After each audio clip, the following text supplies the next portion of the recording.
চরম এবং আপন বন্ধু হিসেবে মনে করি বন্ধুরাষ্ট্র ভারত শেখ হাসিনাকে এত সুন্দরভাবে বাংলাদেশ থেকে এবং ভারত সেনাবাহিনীর একটা ফোনের কারণে শেখ হাসিনা এবং শেখ রেহানা তারা বেঁচে যায়। আসলে কি একটা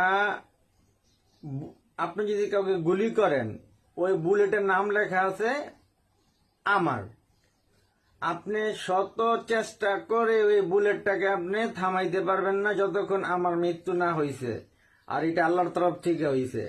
আর যতক্ষণ আপনি জীবিত থাকবেন এর আগে আপনাকে কেউ কখনো কোনো কিছু দ্বারা আপনাকে হত্যা করতে পারবে না। আল্লাহর রহমতে শেখ হাসিনার আল্লাহ দোয়া করে শেখ হাসিনা আমার নেত্রী, উনাকে আল্লাহ নেক হায়াত দারাজ করুক। উনার বোন শেখ রেহানা উনাকে